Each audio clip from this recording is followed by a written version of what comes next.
So welcome to our craft chats, where we talk a little bit less about what an author wrote and a little more about how they wrote it. We're here to talk craft. So Pragya, welcome. Can I ask you to read a bit, read us a few minutes of your book before you get started, as we get started. Thank you so much, Amy, and thank you for the Writers Center for having me. This is so fantastic. I'm just going to read a little bit from the introduction of Hysterical. So this is the book. The preface: Hysterical, unable to control your feelings or behavior because you're extremely frightened, angry, excited, etc. from Cambridge English Dictionary. The word hysterical carries a great deal of cultural baggage.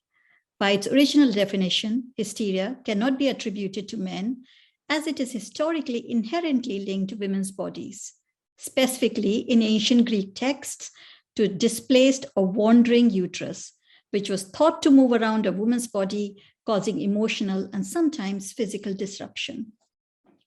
Even in today's apparently liberal times, the word hysterical is used in a highly gendered way. In 2016, on his radio show on the Australian station 4BC, the journalist Steve Price interrupted and talked over the author and playwright Van Badem and called her hysterical as she tried to get a word in. Badem replied, "It is probably my ovaries making me do it." Kamala Harris, the first woman vice president of the United States and the first woman of color in this position, has been known for her determination throughout her 25 years as a prosecutor. But the same doggedness and tough line of questioning used against Attorney General Jeff Sessions in 2017 were deemed reason enough to brand her hysterical by former Trump advisor Jason Miller on CNN. Although Miller admitted that both Sessions and Harris were abrupt and shouting, only Harris was called hysterical. In March 2021 in London, a young woman, Sarah Everard, disappeared while walking back home one night at around 9 p.m. This case caused social media to explode, with women sharing stories of how they had been assaulted, of the stress and anxiety they carried every time they left their homes, of having to make strategic decisions about which path to take, where to walk or run, whether someone is a threat or not, and what to do in case they are stopped, attacked, assaulted, or worse. Reclaim the Streets marches were planned around the country. In response to this, Marion Fitzgerald, a criminology professor at Kent University, said on BBC Radio 4's Today program, "I think I'm entitled to say as a woman, we shouldn't pander to stereotypes and get hysterical." Fitzgerald also asked women not to get this out of proportion. A reminder, if it were needed, that the notion of hysteria is reserved for women and used to silence them by women and men. Would you like me to go on? Okay. I would, but buy the book. I would, but let's. I have it here. Let's talk craft. And I don't know about anybody else, but was that everybody? If everybody who's not me or Pragya could please mute yourself, or anybody who is my boss, make sure everybody's muted. Okay. I felt my jaw clenching. Okay. In your own words, who are you? I am a behavioral and data scientist. I'm a writer. I'm an artist. I am an academic as well. Lots of different things. I'm a mother. Although, as we discussed in 2 minutes before people logged on, this is not an academic book, and we'll get into that a little bit later. This is research dense, but a very quick read for a long book. Okay, so the first craft question: what is a question about your work that no one has asked that you'd really like somebody to notice? I think it's just having a discussion or conversation about the craft of writing and how I write is really unusual. And it's so refreshing because a lot of the times I do a lot of literary events. We focus so much on the content of the book and my personal stories, the media especially interested in that. So I think it's really nice to and refreshing to focus on the barriers, the challenges, the way I write, the way I research, and how I bring about research and my personal experience and contemporary media, everything into one framework. I think that's what I hope is the interesting part about my book, aspect about my writing in particular. So I want to know about your writing journey, when you started writing, how you started writing, but also you mentioned the word barriers. So I'd like you to throw that in as well. I mean, it's a cliche, but I used to write as a child. I always used to write. I used to love books, all the time reading. But I did my PhD in the UK. I came here and did a PhD. Then I was an academic. So I was a professor. And so I was writing a lot of academic papers. I was mainly in the science domain, but my PhD was very interdisciplinary, cognitive science and psychology and computer science, knowledge representation, everything. I've always worked like that across the boundaries and across the boxes. So that is what I always try to do in my academic research. But I was writing a lot of academic papers, obviously, academic research papers. I just felt like it took a lot of joy out of writing for me because I had to write them in a particular way. There was the scientific training was in a way that I couldn't bring myself into it. So it has to be based on scientific evidence, but there wasn't any I in it. So there was a way of writing it and structuring it. And it almost felt like I was writing to fit into boxes rather than be able to write anything. It wasn't liberating enough. I was writing for newspapers and magazines for a little while where I tried to find my own voice because I felt like in academia, I couldn't really express my voice. And I didn't even know what my voice was. I suppose we were trained to suppress that. I got my first book deal from Bloomsbury. I didn't have an agent. It was just through talking to an editor online, and he asked whether I was writing anything. And it was a book called Sway, Unravelling Unconscious Bias, which was published in 2020 in the UK, but also in August 2020 in USA with Bloomsbury. And that had a great feedback, great reviews. It was all about unconscious bias. It came at a time when the world was questioning biases and prejudices anyway with George Floyd's murder. Then I wrote a book called Wish We Knew What to Say, Talking with Children About Race in October of 2020 that was published. It was a manual for parents and educators and carers to bring up children with a strong sense of identity and how do we talk about race. So it was written in a conversational way. It was written as a question and answer way about the kind of questions children might ask. What I really wanted to do through all these books was to bring some of my personal things into it, but again, very interdisciplinary, try to bring all the research, condense it in a way that it makes accessible and reading and interesting and cuts across this kind of academic jargon, I think sometimes. Then my next book, Motherhood, was, I think, the most intimate book. It was hybrid memoir. So it was a memoir, but it wasn't about my relationship with my children. It was more about the way of choices of being a woman. And I think that was really relevant. It came before anything with Roe v. Wade was overturned or anything was happening. But I think it was timely in the way that women's reproductive rights were being questioned and challenged around the world. So it was combining memoiristic writing with research as well, and looking at infertility and pregnancy and surrogacy and abortion and all those kind of things about the choices and how womanhood is defined and described. I think in terms of opportunities, I feel sometimes I've been really lucky because I've had these books come out quite quickly, and Hysterical's come out this year. And I had a picture book, Standing Up to Racism, written for children, that came out last year as well, that I was asked to write. So I've been writing quite a lot about bias and prejudice and magazine articles about that as well, and doing a lot of talks. I run a consultancy business. In terms of challenges, I think I come from academia. So publishing, I'm still quite an outsider in publishing. I don't know how it works. I'm still finding the rules around it, about what, as an author, what you're supposed to do, you're not supposed to do, what you're supposed to ask, what you're not supposed to ask. All those kind of things I find quite tricky to navigate. It's not very transparent, I think, the industry. about how to navigate some of the things. And I think as a person of color, it's always a bit challenging because the kind of books, and there's been a wide discussion around it, so I'm not saying anything new. We had a publishing paid me hashtag thing that started in 2020 on Twitter. We also have been talking a lot about, and people in the US, especially writers of color, about the kind of things that writers of color are expected to write and allowed to write compared to white writers. So I think those are some of the things that obviously I have reflected on as well in my journey. Yeah, so that's in.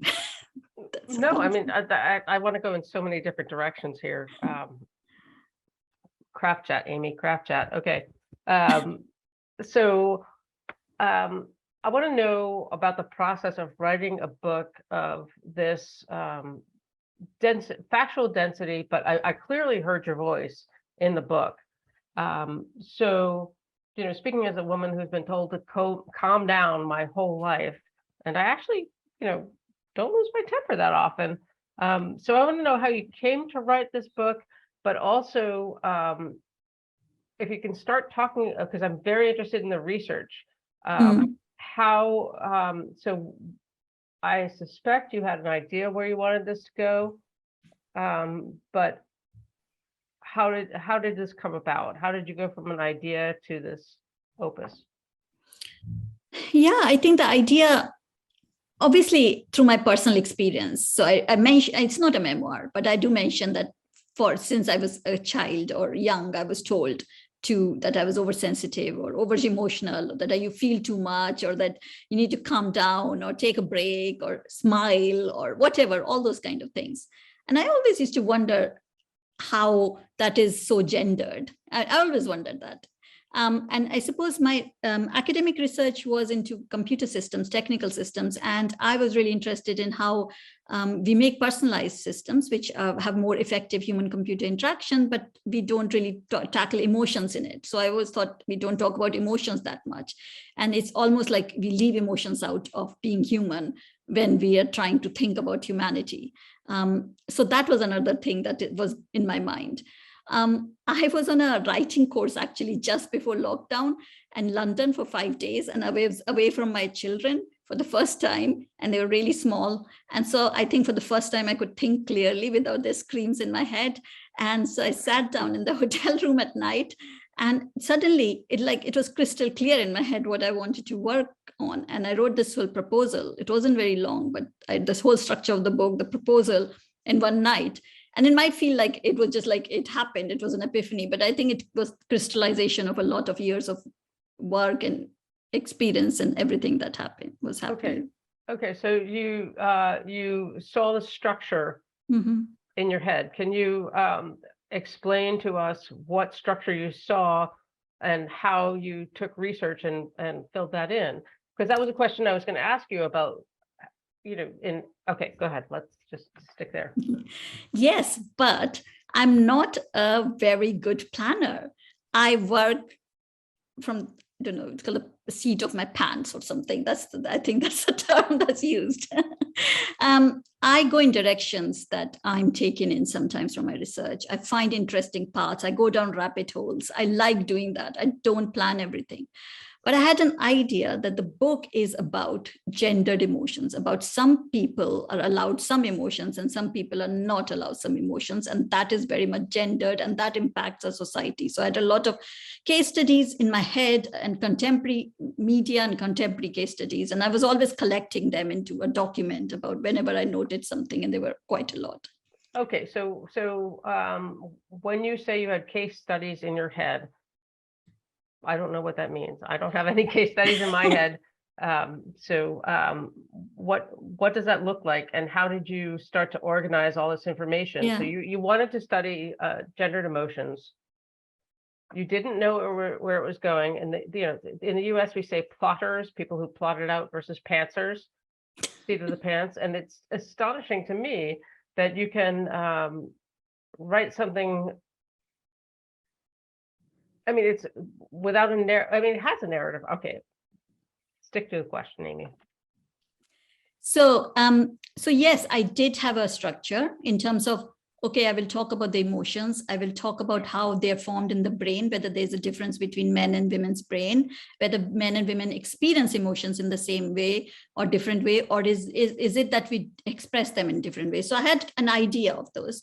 By case study, I mean examples. So for instance, one of the examples was that when Hillary Clinton was going for president during the presidential debate, she talked about the fact that she had in Humans of New York thing, she talked about that from a young age, she had learned not to show emotions because that could count against her as a woman. And then during the presidential debate or the whole thing that was going on, she was called cold, and she was called unempathetic quite a lot, but she was also called angry whenever she showed passion or raised a voice a little bit in some debate. And that was very clear that those kind of things, judgments, quick judgments, were assigned to women, especially in politics and in leadership and workplace. And then I saw a survey that was done after the elections, in which both men and women in the US, by a huge number, said they would have voted for her because they thought she was the more qualified candidate, but they didn't think she was likable enough. So we know how that turned out. And so this notion of likability was something that I had those are the examples that I was collecting. They were the starting points of a lot of discussions. Okay, so when you say collecting, I'm interested. I have seen in these craft chats, I've seen people show Post-its, Excel sheets.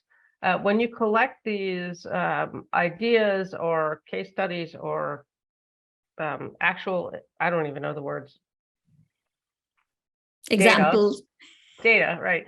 Yeah. As a writer, how do you collect that, and how do you collect it so it's accessible? Yeah, I just don't see an Excel sheet working for you. This is like bigger than that. It is. It gets unmanageable, and I am not very good at organizing things. I have ADHD, and I just lose track of things, and I have very good intentions. Like I would make this notebook, and then I will lose that notebook and start another notebook, and then I have many notebooks. And I did have a sheet I stuck up on the wall, and I had flow charts, but then that changed. So one thing that I let happen with the book is for it to evolve and change. I didn't constrain myself by a structure that I'd imposed on it. I let the structure evolve. So my first draft was quite messy. It didn't have a clear narrative. I had put a lot of research and examples. So if I say, okay, I'm going to write about brain and men's and women's brains, then I start looking for other research that I don't have. And if I want to make a case for something, or if I'm investigating something, I have to look at both sides. So then I start looking at research papers, and I start reading a lot of neuroscience research papers. And then from one research paper, I go down 10 research papers, and then I read a lot of research papers to maybe write 2 lines or something like that. And so for this, I must have read like 700, 800 things or something like that, probably more. But yes, then I started making Word documents. So I would say, this is for chapter 1. So everything, and initially I started doing my chapters, but then I realized my chapters are going to be very different from what I'd envisioned because the thing is changing, the shape. So then I started doing it by themes. And somebody said Scrivener is really good. You started doing what? Themes. So themes, I would say, okay, the overall theme for this is women in politics. So then I would make a document for women in politics. And if whatever research I find, whatever examples I find, I would put it in there, and I would write little bits in there, like little paragraphs. I would color code it. So I would code it in yellow or red. Yellow if I needed to find more information about it. Red if I wasn't unsure about it, things like that. So I had a system about that. That's what I did. I'm going to get to the questions in the chat in a few minutes, but you use the word narrative, and this is nonfiction. So I, as a writer, think of a narrative as a Western Judeo-Christian narrative arc, hero. But what could you talk about what you mean in the context of this book? How did you find the narrative? Because it's there, but how did you do that? Yeah, it was tricky for me to find that story. I think for every book, there has to be a story. And I think I don't want to patronize my reader. I don't want to say you don't understand all this. So I do trust my reader that they will find information if they need to, or they will look up a word if they want to. But I still want them to feel secure when they're reading the book, that they are held safely by an author, that they can trust the writer, and the writer is going to take them through it, that the strands connect together. It's not like there are gaps in it and they have to go back and forth. So I wanted to tell a story in a way. And I had to, it was long and I had to cut it short, but then I had to move a lot of things around because the story wasn't making sense. I had to start from why it became gendered. So that's why I start from a lot of history. But before that, I had to clarify some of the terms, because what emotion is not the same for everybody. So I wanted to look at what is an emotion and how is it connected to language. I thought that's really interesting. If I don't have a word for happiness, does that mean I don't feel happiness in the same way that you do? So that was interesting for me to do, but also how people have defined emotions. So the frameworks of basic universal emotions, because it links to the technology later. And in that way, I think to clarify that there is a very colonial element to how we've designed these framework as well. So not just gendered, but also racialized element to how we assign. Oh yeah. I saw that. Yeah. I saw that too. And my last question before I start getting to the chat, and please do throw your questions in. And I just want to read some of these quotations that you put, because when you clearly did a lot of research. The book, all y'all have to buy this. It goes all the way back to the Bible and Aristotle, but also emojis. It goes across the gamut of history. So I want to know how you decided what went in the book and what landed on the cutting room floor. And I'm going to read these quotations to you because for those of you who haven't read the book, there's a chapter and the sub, what is it? A deck? What is it? The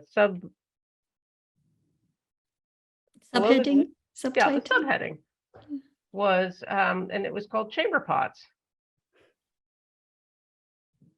And it says, women should be used as chamber pots, hidden away after a man has pissed in them.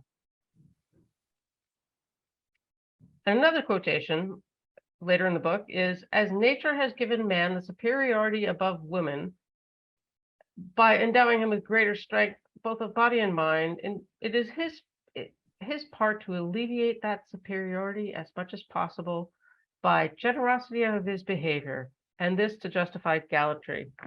How the F word did you plow through this stuff and write this book? Because how did you decide what horrible things to put in?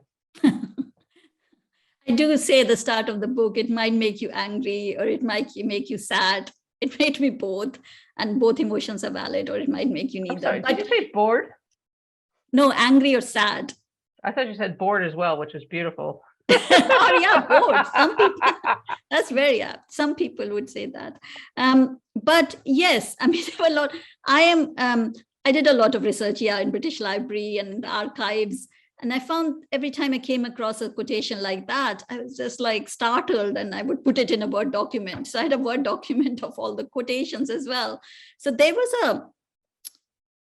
are two ways of doing it. Either I find the quotation and I try and see where it would fit in, because it's great and it really illustrates a point really well about how the patriarchal framework is so deeply embedded in our society from centuries, decades. The other is that if I have something, a conversation that I'm having or a discussion, then I think it'll be really nice to illustrate here with a quote from history or from somewhere, or for a case study or an example. Then I look for it actively and see if I can find something in archival research or research papers or anything like that. So it can happen both the ways. Then what leaves on the cut is left on the cutting floor, and what's left in the book, one is what makes most sense and what fits in best. But secondly, there's a practical element to it as well, because there are some quotes which I couldn't include because they were costing us too much. to get permissions for. There was a really beautiful one from interesting. Yeah, in the end, it was like a week before it went to print, and they came back, and my publishers, and said, actually, this quote from Michelle Obama from Becoming is costing us this much, and it's only for 1 year. I was like, we'll have to leave it out. Don't add her on Twitter, people. It's okay. All right. So I saw a question later in the chat saying, from where were those quotations? The quote? Can you? I didn't attribute those quotes that I just read. Do you know off the top of your head? One is from Seneca or somebody. I think Aristotle, Seneca, but I can find out and buy the book. Yeah.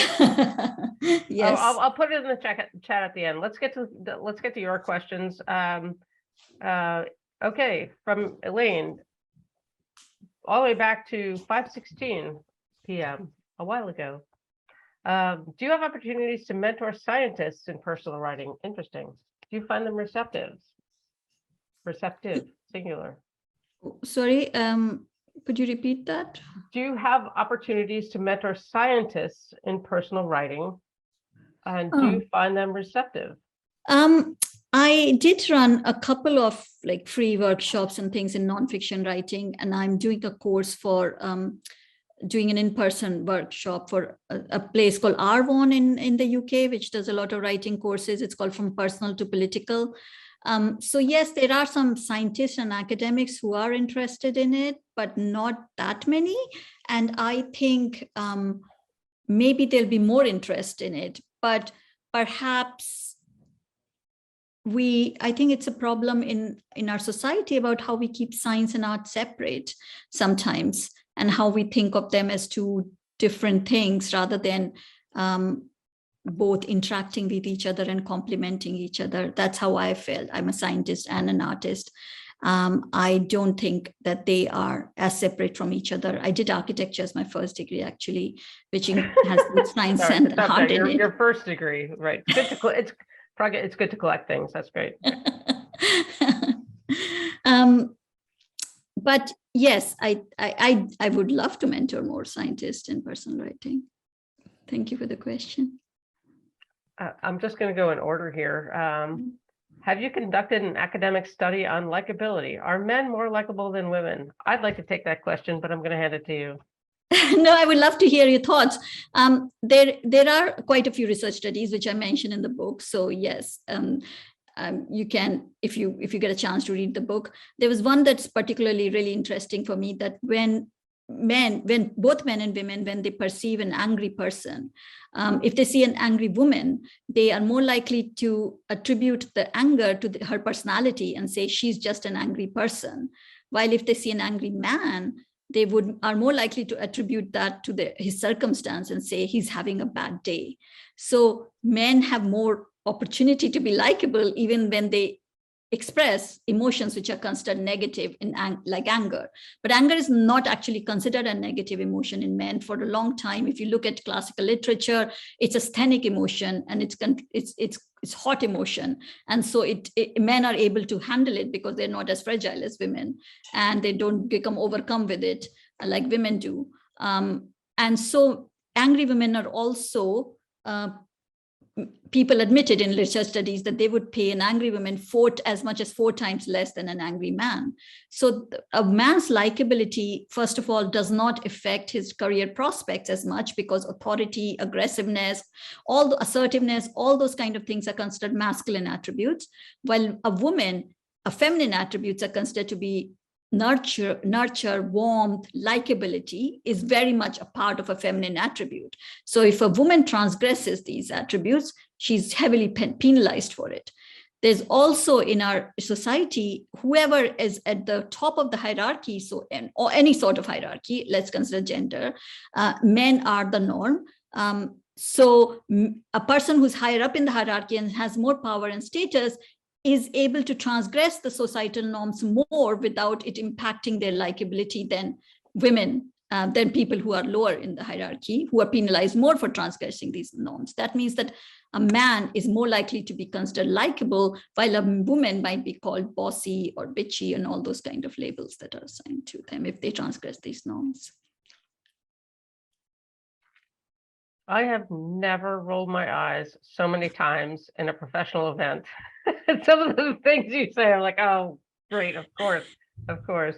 I see some discussion in the chat about the substance of what Pragya wrote, and I applaud that, but I'm going to pull us back to some of the questions about craft. There was a question about how long the book took you to write, but also I'm going to combine that with a really interesting one to me, which is, did you ever feel out of your depth on a scientific or tech or historical issue? And if so, how do you move through that to sort of overcome and tackle a new scientific area? Yes, many times. There were times when I did cry in my office quite a lot at night. Neuroscience papers were really difficult to read. If I was reading about the brain, I had to start from the scratch. So I had done quite a lot of research in that while writing my first book. So I had a basic idea of how things are and what research studies looked like. I spoke to a couple of neuroscientists as well to get clarity on it. I spoke to other scientists as well. So I have quoted them in the book as well. So I've interviewed them. I've taken their comments on board as well. But I was very aware that this is not a journalistic book. I wasn't going to just interview a lot of people and include them. Not that there's anything wrong with it, but that's not the book I was writing. So I did interview them, and it was really interesting to get their opinion, to get to make sure that I was understanding something correctly as well. But yes, it involved a lot of background research. And then when I was writing about technology, although that is my area, there's certain aspects of it that I wasn't very clear about.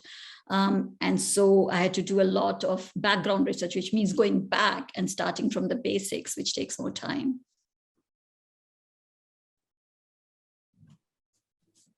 Okay. Another question. Did any of the research for your book focus on folks who are coming out as non-binary, gender fluid, transgender, etc.? And that is, to me, a fascinating question. It is a fascinating. Excuse me, and is there a lot of research, for you to look at? Yes, exactly. That is the main thing. All my work is very intersectional, and inclusive. I want to create a book which, even though I don't want to speak for people, I brought my book. Even though I don't want to speak on people's behalf, which community I don't belong to, I want to open up the space, and I wanted to look at that.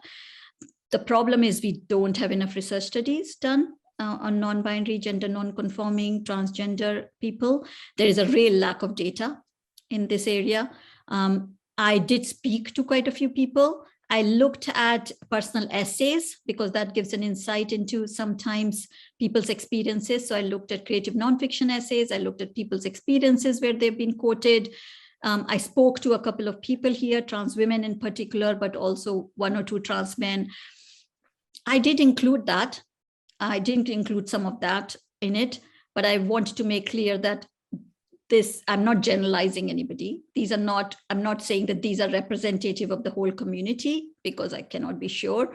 But this is an insight. And it's really interesting to find that actually that kind of confirmed that people's gender identity is very much linked to how people's expectations are around emotional expression. Because I spoke to trans women who had to modulate and soften their emotional expression to make sure that people accepted them as women, rather than use that as another justification for not accepting them as women. And trans men, on the other hand, there are a couple of examples I give in the book about how this person thought that they had to act in a certain way to be masculine, to show the masculine qualities. So I think it very much shows how this idea of masculinity and femininity, this polarized divide, this binary divide in our society, is actually really harmful for everybody concerned. So that's interesting in terms of research and lack of research, and clearly you'll have to write a follow-up. But when you, as a writer, are researching ideas and you find something that, like this issue, there's inadequate data, or find something that conflicts with your thesis, as it were, Mm-hmm. what do you do as a writer when you see those either gaps or conflicts? I have to follow that through. I have to question it whether I trust this source or not, whether I trust this data or not, whether there are loopholes in it, whether there are gaps in it. I have to go around it and look at the context of the study and make sure that, and to judge how the context is determining the case or the study, research study. So I have to avoid confirmation bias, which means that I only look for evidence that supports my hypotheses. I have to avoid that because otherwise I am not being judicious, and I want to avoid some of that bias. I cannot say that I'm avoiding it completely because nobody can do it completely in a book, but I do try to do that. I did look at data and research studies which contradict what I was trying to say, but then I try and assess and analyze and demonstrate how those studies might be flawed. That's what I try and do. So for example, there are some studies in brains which showed that men's and women's brain were different in the way that men's brain sizes were bigger in hypothalamus, which meant that they had higher spatial abilities. Some of these studies were not done on humans. So they were done on mice, which obviously are not humans. And then they're exaggerated. But some of the studies are also, there's a lot of statistical and data bias in them and sampling bias, which meant that they were done on like 5 men or 12 or 6 women or something very small size. And they looked only at between group differences, not within group differences. So there's no way that they could say there was no difference between all the women in the group and between all the men. They only looked at the difference between men and women. So that is an example of how I would go about analyzing that. Going to pivot and go back to the chat. How many drafts did you go through before you felt you were ready to submit? And I'd like to hear also, in terms of submitting, I suspect, did you already have an editor, publisher in hand?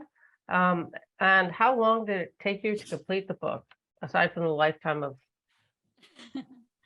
Yes, so it's a nonfiction book which was submitted on proposal, which meant that I didn't have to write the whole book, fortunately. A proposal is usually you justify why this book is important, and give the structure of the book. You have to give the context of the book, all those kind of things, and you have to submit samples, so around 10 to 20,000 writing sample of, and that's how they assess the quality of the work, and they assess how valid this topic is. So yes, I did have a publisher, Canongate in the UK. So I had 2 quite messy drafts that I sent to my editor. One was, I knew it wasn't great, but I had just finished Motherhood, and I was like, I wrote it in very few months and really rushed it. And I still wasn't sure how I was transitioning from that book to this book because they're very different in nature. So I think that affected how I was writing this book, but this book is very different. It isn't a memoir, and it wasn't a creative, lyrical book, this one. It is creative, but it's not lyrical. So that wasn't great, but nothing is wasted really, because that was a really good groundwork. I do think that we should think of everything that happens in the process as really valuable, because that showed me the mistakes I'd made. That gave me a sense of the thread that was missing in the story, that had really good bits, so I could obviously cut and paste from it. And then I submitted another one, which was like almost the final one. And then I got some edits back from my editor, which made me think that maybe there are some problems in structure somewhere. So I moved things around quite a lot. And I think it was quite long at that stage. So I need to cut it down even more.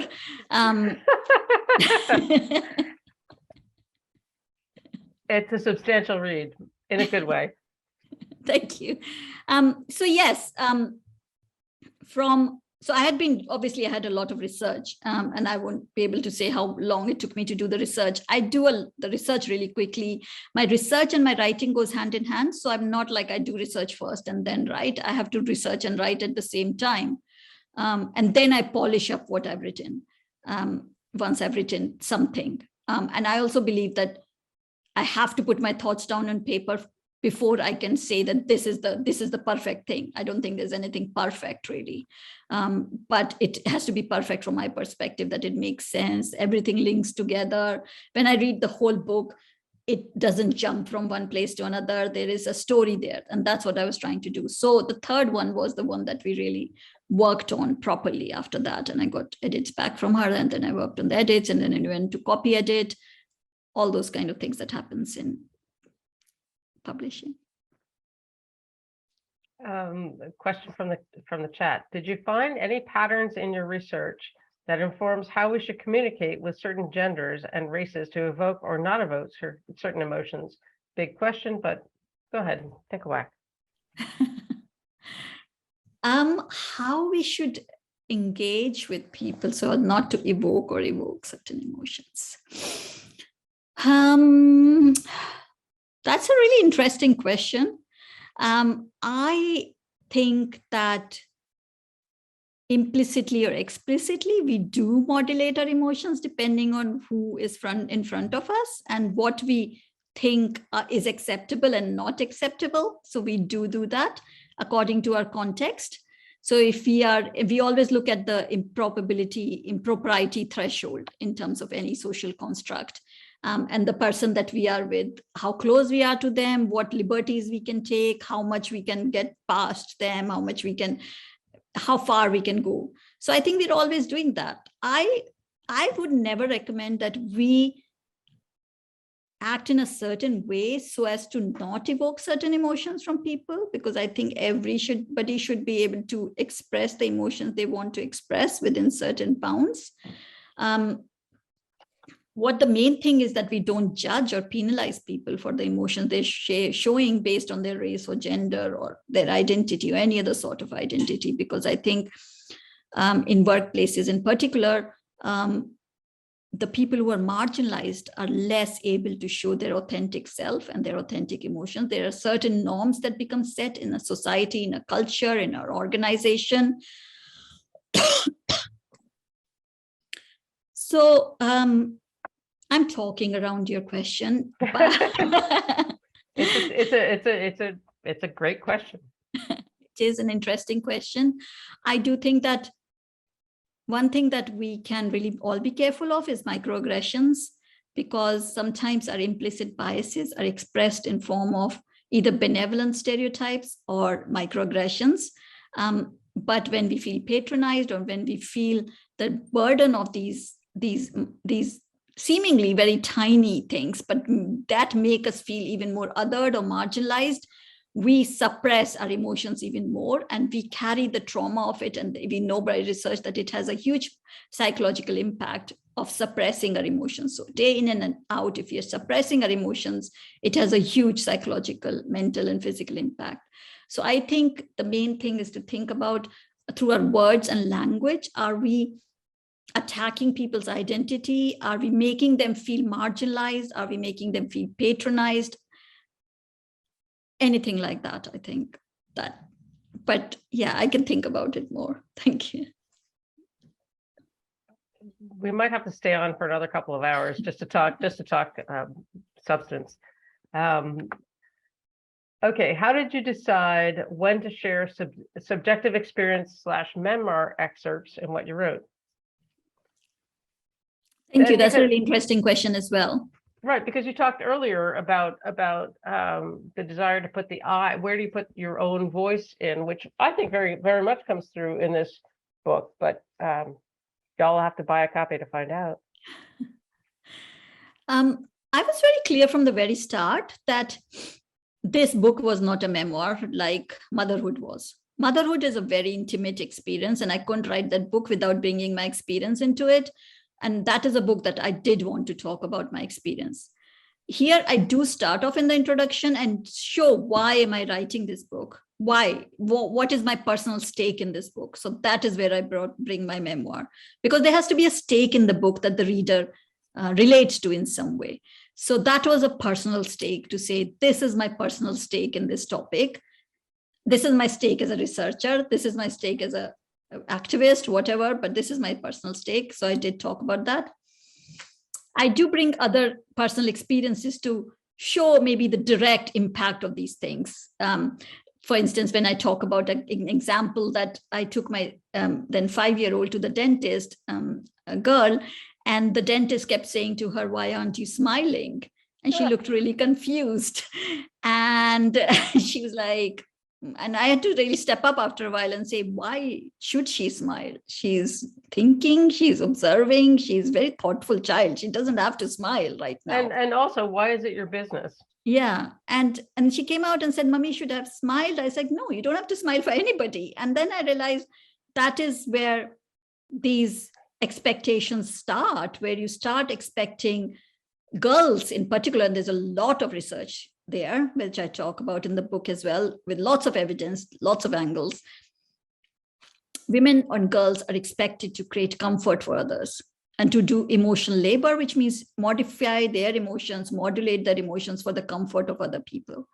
And that is where this whole thing about smile, asking people to smile, comes from. So I do bring in some of these personal experiences. But I was very conscious. There's one thing about, and I suppose that can be a barrier. When women write serious nonfiction books, they're perhaps not taken as seriously. I don't know about the US, but in the UK, at least, most of the nonfiction charts are dominated by men. Most of the books, if I go into bookshops and anywhere, say the must reads or serious reads, they're all dominated. I took a picture recently in London Euston train station in a bookshop, and in the must read section, there were 45 books and 3 of them were by women, or nonfiction books. So that is, I was very conscious of that the more we, obviously it's very important for us to talk about our personal, but then it can often become like it's a woman's story. And it's not a serious nonfiction book because it's not supported by research or evidence or whatever. And women doesn't have the same status or gravitas in nonfiction writing in particular. So I suppose that played on my mind to a certain extent while writing this book. But I also didn't want to detract from the topic by talking about my own experience all the time. But I do bring in to complement some of the examples in this, to show my personal stake in it, if that makes sense. It does. We are getting to the end of our time. I can take another question or two in the chat, but I also want to throw in the traditional Writer Center. Whoops. I would love to hear your experience with gendered emotions. I do talk about them. I do talk about them in the book. But my experiences are universal as well. There's a universality in my personal experiences to a great extent. And I recently actually wrote an article for The Guardian, which is about screaming. About during lockdown, I started these screaming things with my twins. They were 4-year-olds at the time. And it had a lot of attention, went a little viral, about why women are not allowed to scream and the kind of discomfort we feel when we scream. So you might find it on the Guardian newspaper website as well. But yeah, I've written about some of the personal experiences in other articles related around the publication of the book.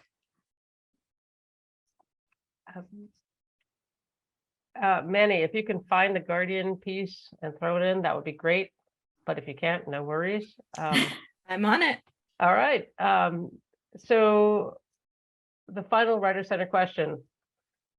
What's one piece of writing advice you would give to writers just starting out? I think we have to just start writing and believe that our voice matters and our stories matter. And I think that putting things down on the page without feeling the need for it to be perfect or waiting for it to be perfect is really important. That is my strategy anyway. Also, I don't believe in these kind of writing routines. Yes, they should be routines, but not everybody can conform to them because of caring responsibilities, illnesses, everything. So I do think that we have to snatch moments wherever we can rather than wait for the perfect moment to turn up to write. That's just what I think. I'm going to call that a wrap. Thank you so much. Pragya, thank you so much. If you ever come to DC, drinks are on the Writer Center. I would love to talk more about this. I think everybody would like to dig in on the substance. I think it's really important work and a great read. Thank you so much. I would love that. Yes, absolutely. Thank you so much for having me, and thank you all for being here and for your questions. It's been really great.